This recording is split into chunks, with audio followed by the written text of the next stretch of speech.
Chris Cross. I'm the program manager for Verde Energy. We do weatherization, we do energy audits out for part of the Clean Energy Works program and part of the Energy Trust programs, as well as people that we contact directly.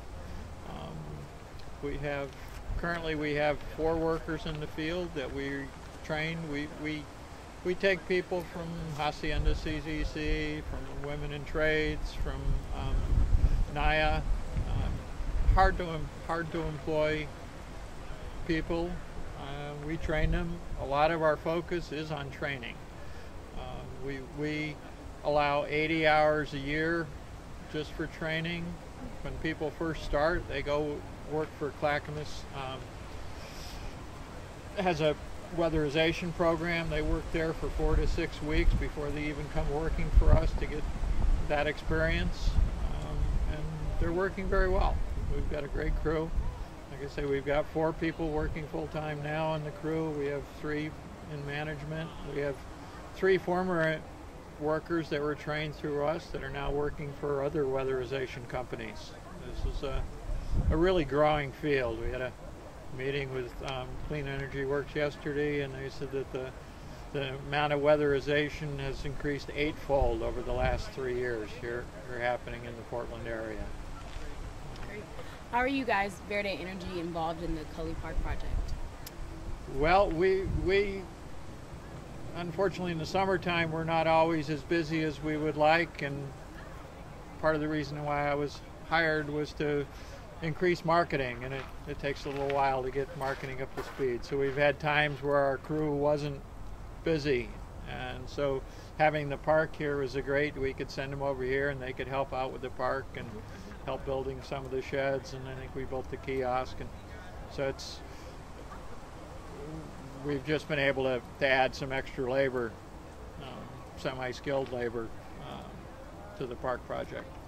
Now, is the training work that you guys do just something that was your idea, or did it come from a specific demand or specific request that you guys saw?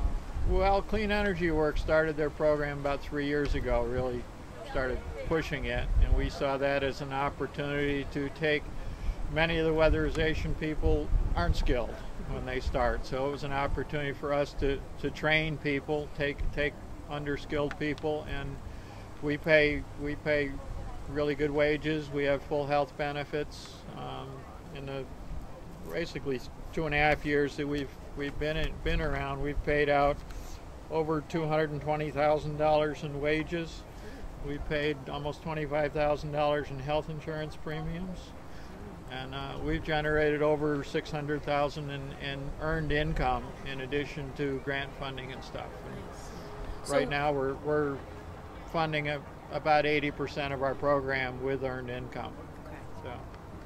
Okay. And where is the rest of? How is the other portion of your program? Well, when we started, we got some federal money as part of the Pathways Out of Poverty program. We got $35,000. We leveraged that with some other funding, and to be honest with you, I don't have all the details of that, but we got, I think it was about $100,000 in various grant fundings and that sort of thing. And with that, we were able to buy some equipment and sort of get us started. You know, some of the time in the beginning, we were doing more training than we were working, so we didn't generate as much income. What have you noticed, if anything, about the gap between the need for workers and the skill level of the people who should be filling those jobs?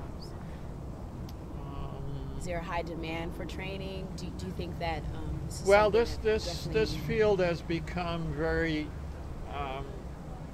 detail oriented. It's not. I've been in the energy field for 30 years.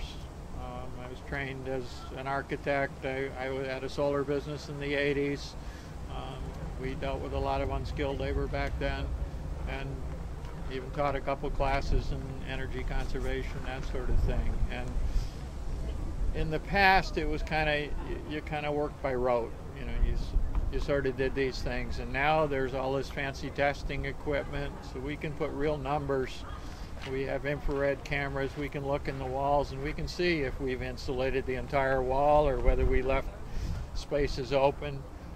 So you can determine stuff. We have blower door tests. They give us real numbers that we can see how much air sealing we've done in a house, and they've learned over the years what works and what doesn't work, what can create moisture problems and what can create other problems. You can make a house too tight, you can you can insulate improperly, and that creates other problems. So it's some of the learning's been done by mistakes, and some of it's but now it's more involved. It's not something that you can just walk in off the street and be a good insulator.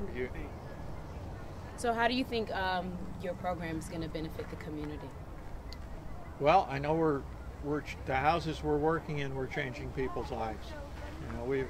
We did a house this spring. These people had just bought the house. It was poorly insulated. They were paying over $400 a month, and they were freezing.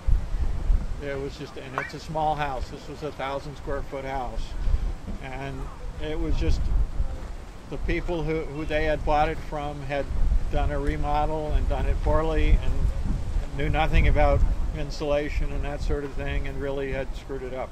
And we were able to fix it, and their house has become comfortable and affordable.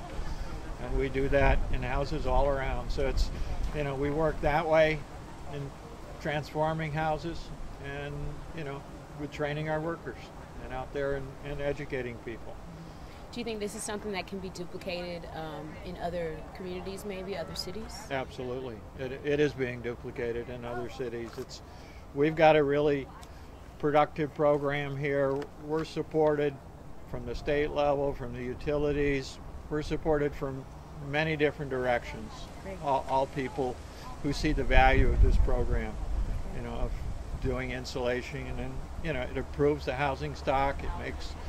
It reduces our reliance on fossil fuels. It works.